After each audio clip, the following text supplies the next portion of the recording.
Ayun nga guys, napag-isipan namin ng tropa na pumunta kami din sa Punan Shopping Center at kasi may hahanapin kami dito. So lakad-lakad lang kami, nakita-kita kami dyan sa City Hall at ayan, nag-underground kami going to City Link. Siyempre, ayan ang mga tropa, magkakasama kami. Lakad-lakad lang at ang dami-dami ditong mga nakapila. Hindi ko malaman kung ano itong nakapilang ito hanggang sa yan, nakarating na nga kami dito. Papunta na kami ng Funan Shopping Center at hahanapin kasi namin dito yung roof garden. Kaya ewan ko kung may pa-garden dito.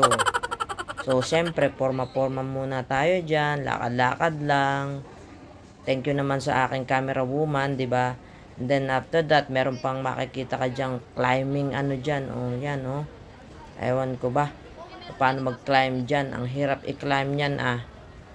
So, ayun, lakad pa rin kami ng lakad. At hinahanap nga namin itong roof garden na to. Pero finally naman, nahanap din namin. Nag-elevator kami. Puntahan nyo lang to. Madali lang tong hanapin. Punta lang kayo sa Funan. Tapos hanapin nyo yung elevator na magtuturo sa roof garden. So, ayan na guys. At voila! That is the view from the top. Makikita nyo dyan ang flyers at MBS. At saka yung parang UFO na building na yan. So guys, puntahan nyo lang to. Funan IT.